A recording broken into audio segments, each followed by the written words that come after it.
Hai teman-teman, perkenalkan kami dari kelompok Doom Retro.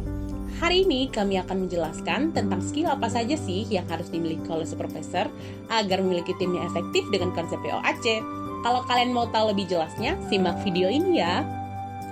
Tapi sebelum kita menuju ke supervisor skill dengan konsep POAC, kalian tahu nggak sih apa itu supervisor? Nah, supervisor ini bertanggung jawab atas kinerja sehari-hari kelompok kecil, baik tim, departemen, atau organisasi. Menurut Rahayu, supervisor adalah posisi yang unik loh dalam sebuah organisasi. Di sisi lain, supervisor bertindak seperti manajer dengan fungsi manajemen, dan di sisi lainnya, supervisor perlu terlibat langsung dalam proses kerja yang dilakukan oleh bawahannya. Selain itu, terdapat juga teori George R. Terry yang menjelaskan bahwa manajemen adalah suatu proses yang terdiri dari planning, organizing, actuating, dan controlling.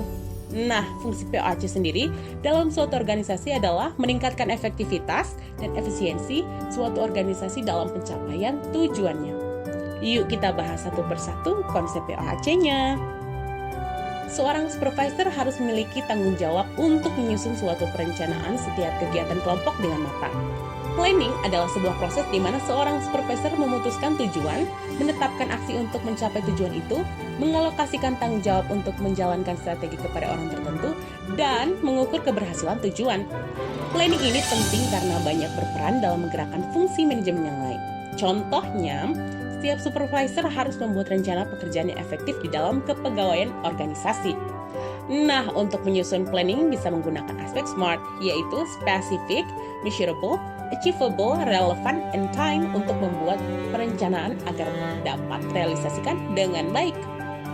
Dengan memiliki sebuah rencana, tentunya suatu kelompok dalam organisasi menjadi memiliki arah yang jelas dan bisa membantu mengeliminasi hal-hal yang tidak penting atau kurang membantu dalam mencapai tujuan kelompok. Setelah melakukan perencanaan, seorang supervisor diharapkan bisa melakukan pengorganisasian seperti mengatur jadwal pekerjaan, penentuan pekerjaan yang harus dilakukan, pengelompokan tugas, dan membagi pekerjaan kepada setiap anggota, serta dapat mengetahui kemampuan setiap individu dengan kelompoknya. Tujuan pengorganisasian ini adalah untuk menetapkan peran serta struktur di mana anggota dapat mengetahui apa tugas dan tujuan mereka. Salah satu bagian penting dari tugas pengorganisasian ini adalah mengharmonisasikan kelompok orang yang berbeda, mempertemukan macam-macam kepentingan, dan memanfaatkan kemampuan-kemampuan kesemuanya ke suatu arah tertentu.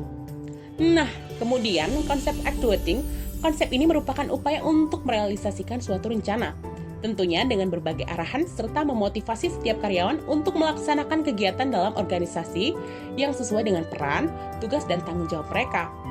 Maka dari itu, actuating tidak lepas dari peranan kemampuan leadership. Supervisor dalam konsep ini diharapkan dapat mengaktualisasikan idenya sebagai bentuk aksi. Supervisor juga berperan memastikan anggota dalam kelompok dapat mengeksekusi rencana yang telah dibuat.